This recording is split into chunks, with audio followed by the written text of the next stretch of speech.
Hello and welcome to Ula Tea Leaf Readings. My name is Lenor and tonight I'm going to be reading your tea leaves.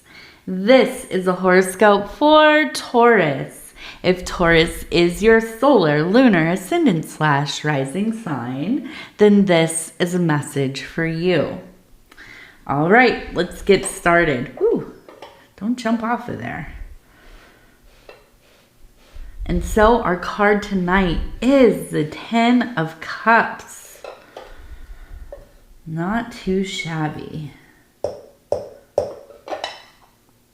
Okay, and let's go ahead and take a look and see what these tea leaves have to say tonight. And so if you have not subscribed yet, please think about doing that. You can hit the little bell. It'll let you know when the next readings are coming out. It is free to subscribe.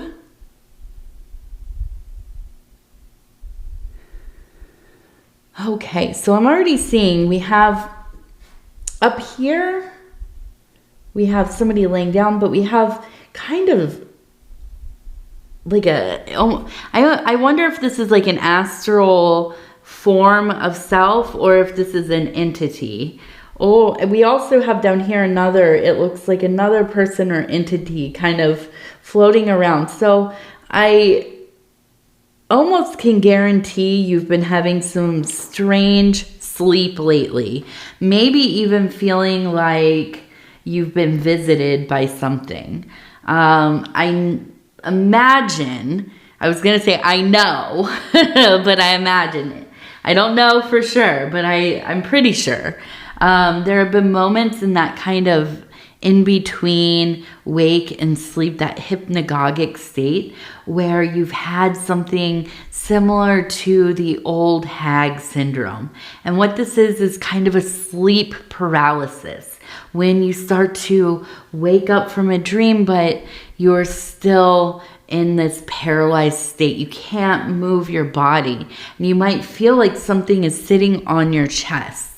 There's a sense of dread that kind of rises up in a lot of people because, you're not really in control of your body. And this can be really, really frightening.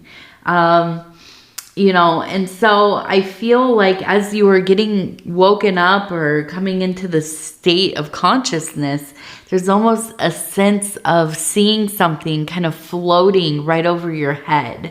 And I can almost imagine like staring you right in the face. Now, I don't know if this is something that has only just begun or if this is something that you've had throughout your life. It is not something that is uncommon. I would say generally probably uncommon, but among people who pursue lucid dreaming or dream work of some kind. They use their dream spaces for magic and spiritual and self-work. Yeah, this kind of thing does happen. So don't be afraid. Try not to be. I know in the moment, it can feel so overwhelming, like you're trapped in it. But here's the thing. You can begin to bring yourself out of it. Usually what I've heard works is usually counting backwards because it takes a little more kind of mental power. And, trying to wiggle your toes. Imagining from your toes to your head, you're regaining sensation. And now these moments can feel like they last forever, for a long time at least, but usually it's very brief. So, I'm going to go ahead and tell you that I really think that it's an important time for you to be writing down your dreams. Making sure you're keeping like a notepad or a journal right next to your bed where you can kind of get to it real quick and jotting down any kind of thoughts that you have or words or impressions, sensations, smells, visuals, whatever it is. Keep track of this stuff because I feel like we're in a really potent time here for these dreams. And I think that this is a place that, you know, in my estimation, the dream space, the dream messaging is one of the most profound tools that we have to do spiritual alchemy, to work within, you know, these kinds of psychic and clairvoyant and occult spaces. Okay. It is that we have very few limitations in the dream space, in the dream world, in the interior space. And so, yes, make use of it. Definitely. Do not squander this time, especially when it is speaking back to you so clearly. Okay, so keeping those journals, very important. Now we have a 3 right here. And then we have, it looks like it says K. Oops, here, let's get K-E-E-P.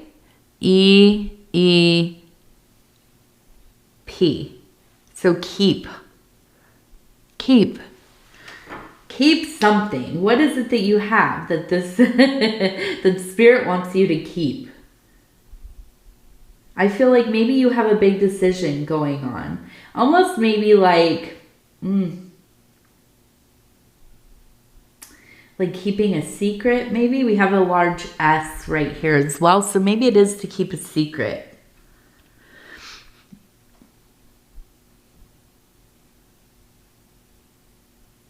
Keep your secret. Or maybe it's don't keep your secret. Let go of that secret. Okay, let's see. We have an 8 right here. And now I know when I'm saying these things, I might say very contradictory. Keep the secret. No, don't keep the secret. Listen. When you're watching this, when you are receiving this message, you will know if it's for you.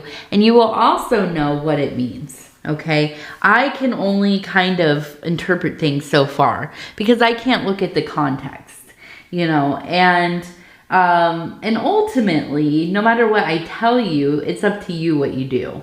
So you will know. You will know.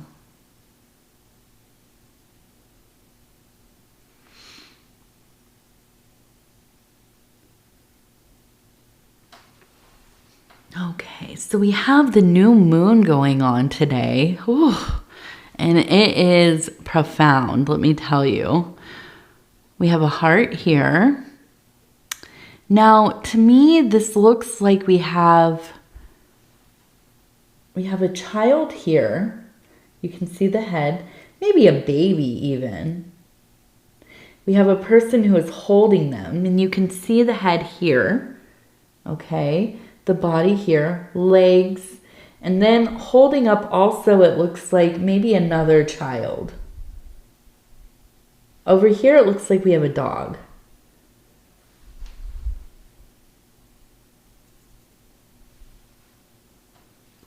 Over here it looks like we also have a dog. You can see the eyes and the mouth and the nose up here, the body here. So I'm looking at this and I'm thinking, it really feels like maybe you had, or you have, I shouldn't say had, you have a sibling who you grew up with. It feels like there was a lot of competition between the two of you. Everything had to be kind of balanced. If you got something, they got something. And vice versa. Trying to think. Sometimes I tap. I'm like, when I'm going through my thinking, I'm like, sometimes tapping my hands. You might notice in my readings, I do this a lot. It helps me for some reason. When I visualize, it helps me navigate the spaces that I'm looking in. So I feel like it's almost like there was this kind of almost argument over getting a dog. You wanted a dog, they wanted a dog, they wanted a dog, you wanted a dog. And it wasn't good enough to share. And I feel like,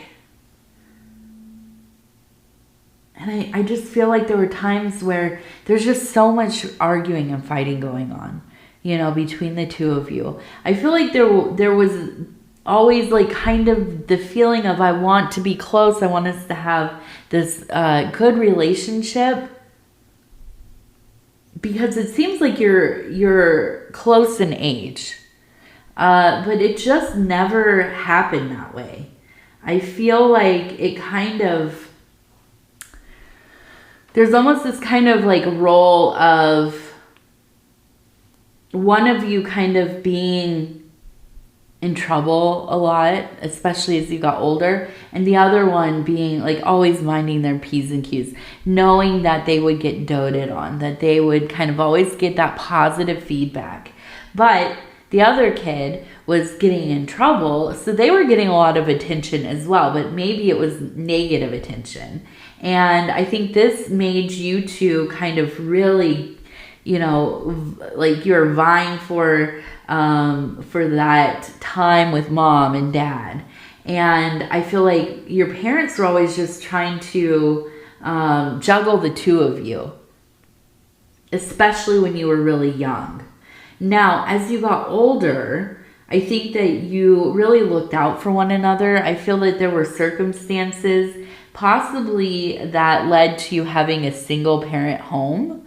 And this was not easy. It was not an easy time for anybody. I feel like this was pretty unexpected. It came to be out of nowhere, basically. And there was a lot of trying to get used to it.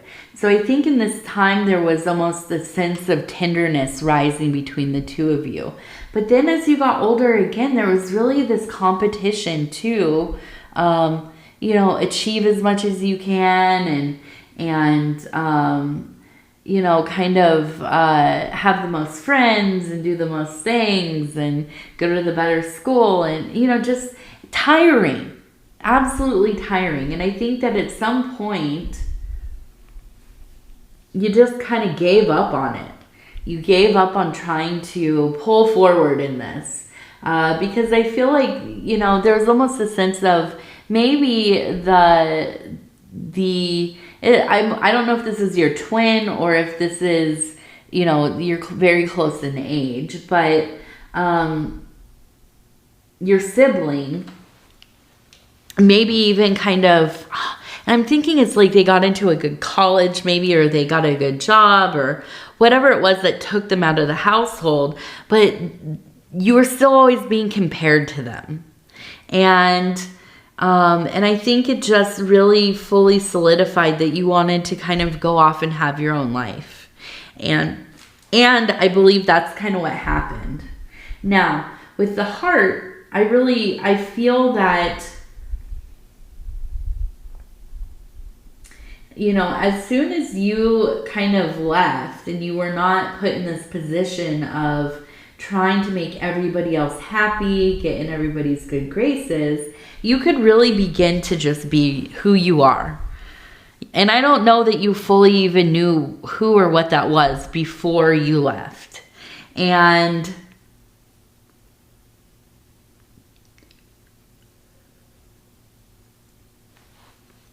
I feel like maybe all these years later, it's just still kind of on a way lesser scale, but there's still just a competition. But I think that really it's made you achieve so much. And I'm seeing we have this kind of pan here, but it's full. It feels very full. And still things going in, but it's almost at the brim. It's almost kind of flooding over the top.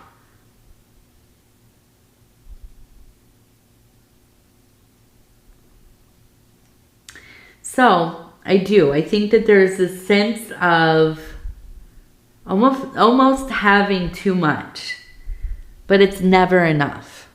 Too much, but it's never enough.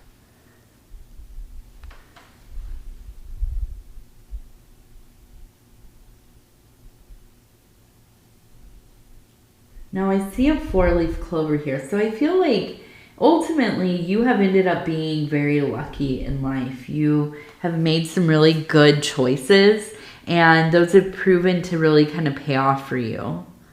Now we also have a 20 up here, 20.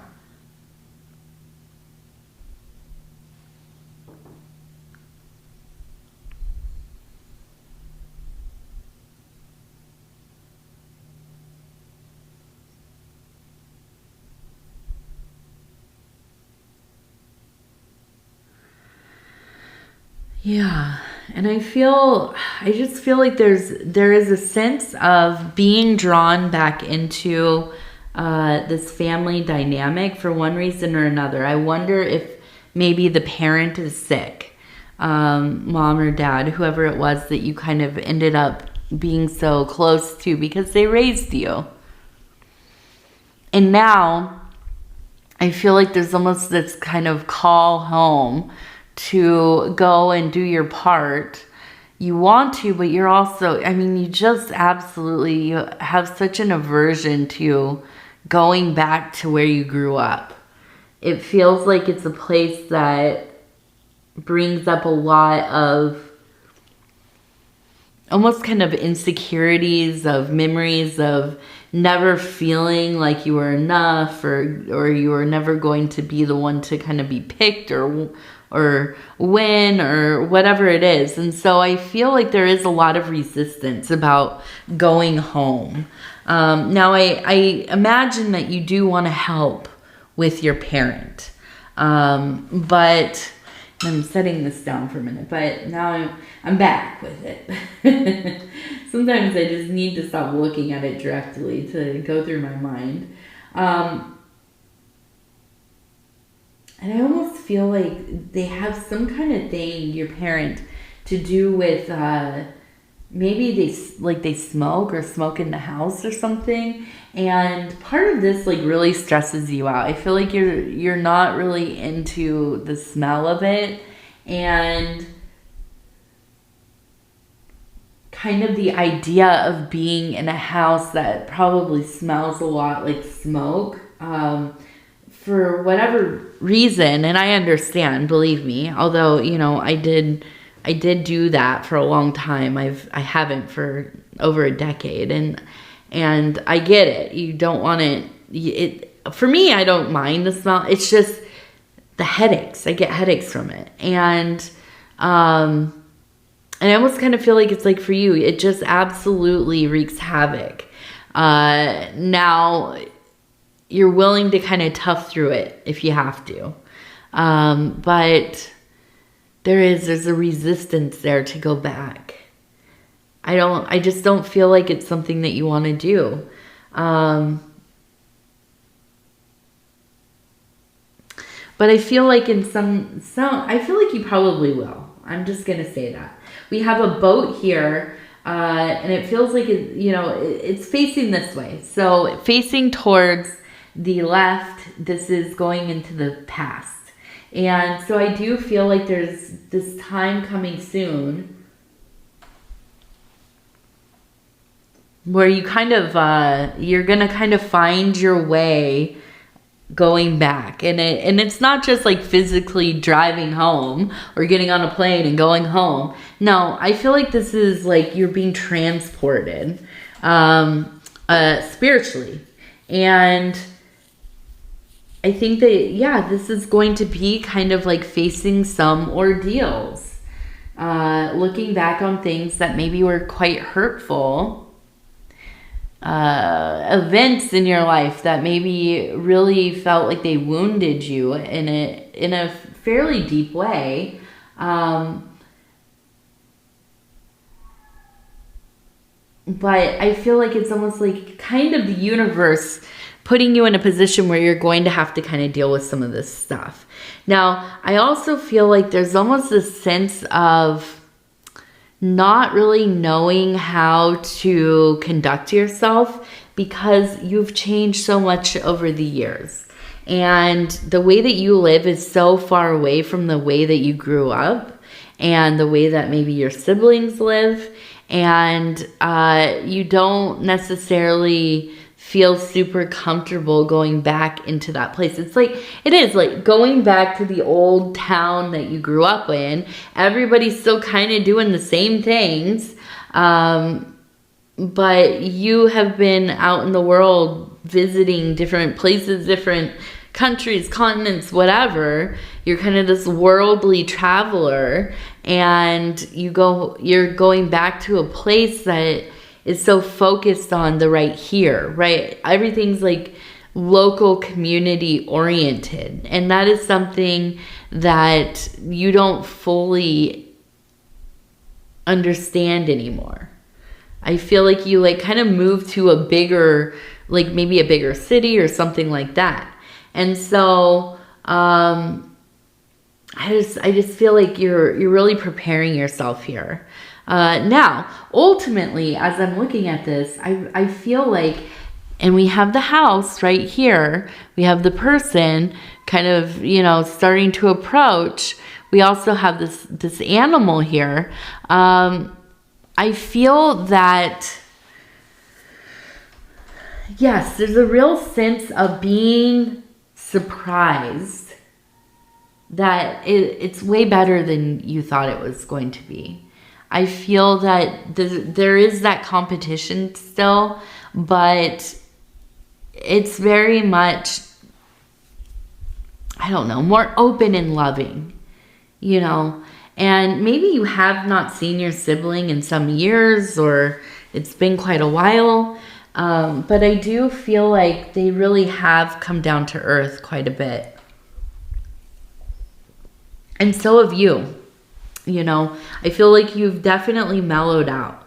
And I get the impression that you both have been through some difficult things, you know, at different times maybe, but you both have come to this place of being way more empathetic for one another because you both have been through some hardships. And now we also have the dragon. Okay, so I'm looking at the dragon, and I know that we're in the year of the dragon. And so this tells me that this is going to be your year, right? This is going to be a time of great healing. This is going to be a time when you know, all the things that you had been hoping to accomplish in you know, in the fairly short term. These are not like lofty, huge life goals, but these are, you know, the things that you have a list of that you've been wanting to get done, things that you've been wanting to try. I feel like this is the year where you are really, really applying yourself. And so I do also see a sense of fortune and success and material resources coming in. Money is the big one. And so and yeah, and I do feel like through all of this there is a sense of a rising emotional state. I feel like some things are just kind of dissolving away. The anger is a big one. Feeling maybe like you don't fit in. Maybe this is changing as well. I feel almost like you are kind of kicking yourself in the butt because there's a sense of like, I could have just really had a conversation about how I was feeling like some years ago. And I feel like these people who are my family, although I don't see them too often, I feel like they would have been more receptive than I give them credit for. And so, you know, it's difficult when you realize like, okay, this isn't going to be as hard or terrible. And I wish I would have just done it before, right? And, you know, but I do think I can see you kind of coming back together to some degree. Now you still have your own life out there. I think that you are, you know, maybe geographically a little further out than maybe some of the other family members, siblings, or, you know, at least the one sibling we've been talking about. And so, you know, I think everything in moderation, and I know that's not always easy for a Taurus person, but I can see that, you know, you want this to continue to grow in a way that you can be closer and closer still. And so, you know, finding that happy balance of checking in, but not being too overbearing or letting them kind of infiltrate your private life and inevitably make you mad because you are such an independent person. You don't want to hear what your family's telling you to do. And so, you know, ultimately I feel like there's a lot more of these moments of like,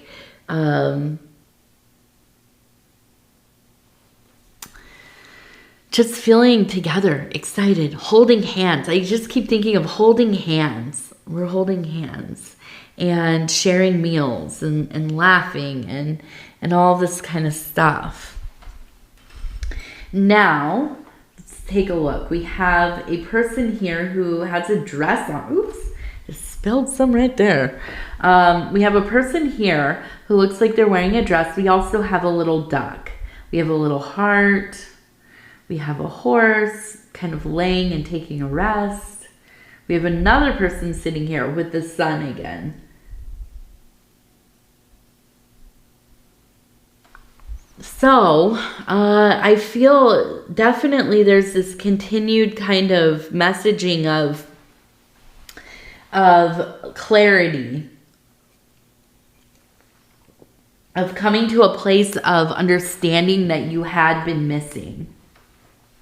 And I think this happens, you know, the older we get, the more we can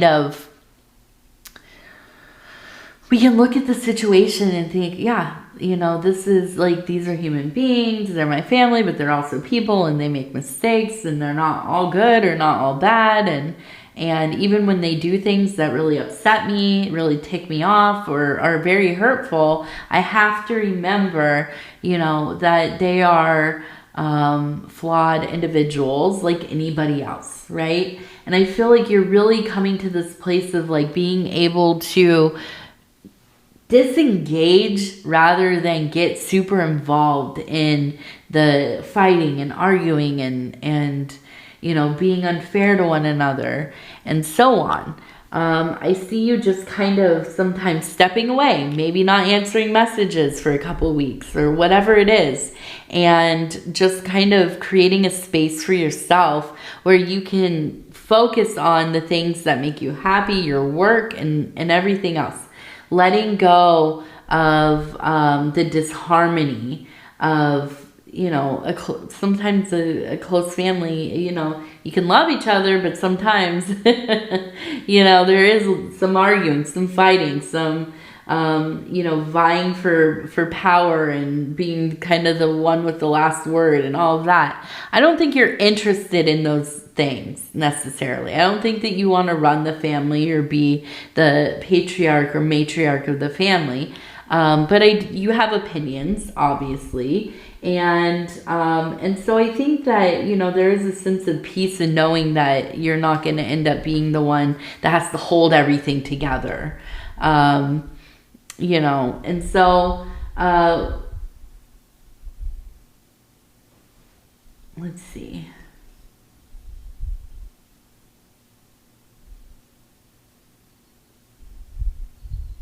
So it looks like we have Lee, Lee.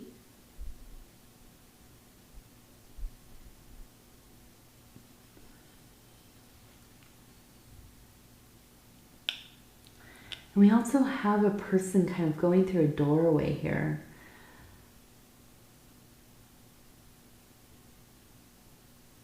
It's kind of the house with the chimney and the doorway. And so I kind of feel like, yeah, I just keep feeling like, okay, so now I'm going home and I get home and this is, you know, where you grew up maybe or where your mom lives or your dad lives or whatever it is. I'm going here. I know that there's going to be, you know, a fair amount of people. This is maybe like a holiday or birthday or wedding or whatever it is. And just feeling like maybe for the first time in a long time, that you have reunited with this family that you've been looking for a while. You know, I feel like there's not necessarily a sense of arguing all the time so much, or any one situation kind of causing you to stay away, but I just feel like you haven't felt at home here for a long time. And now I see you going back and starting to feel that kind of nostalgia and that belovedness, and you know, really trying not to take for granted that you get to spend time with people that you love. And so ultimately, I feel like this is kind of a really wonderful and happy time, although it is complicated, right? It's a complicated thing. Okay, so now we're going to use the Wild Offering Oracle deck, and this is 52 card deck, a 52 card deck on giving it all to God.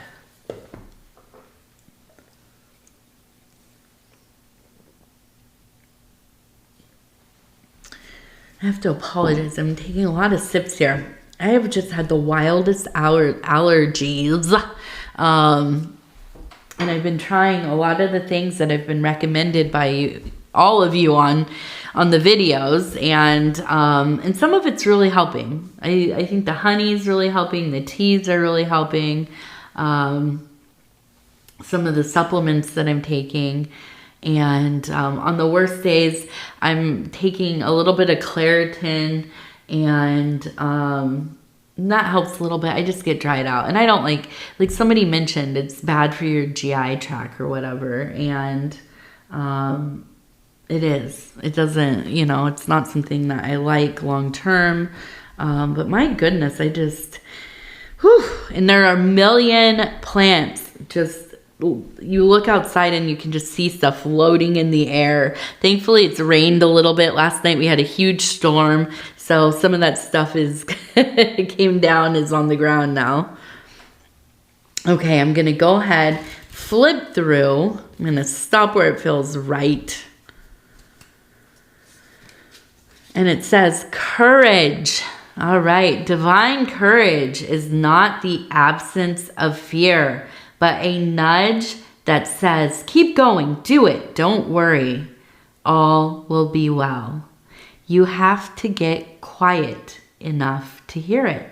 Dear Divine, may I feel your courage and your will. Beautiful. I love these cards. They're really pretty, and I like their messages. So yes, go check them out if you are interested. Okay, Taurus, I'm going to go ahead and tell you I love you because I do, and I thank you so much for spending this time with me. If you would be so kind as to like the video, it really does help the channel. And if you have not subscribed yet, please think about doing that. You can hit the little bell. It'll let you know when the next readings are coming out. It is free to subscribe. And if you'd like to leave a comment, please do. I read them all, and they mean the world to me. And so now we've hit over 40K subscribers, and I thank you. I thank you. You know, this channel is comprised of all of you and a little of me. And so, you know, the big thanks goes to each and every one of you. I love being able to do these readings, connect the spirit, and connect with you all. You have been wonderful, and it's been wonderful to get to know so many of you. So anyways, again, I'll tell you I love you, and we will talk in a few days, and I thank you. Good night, good night, good night.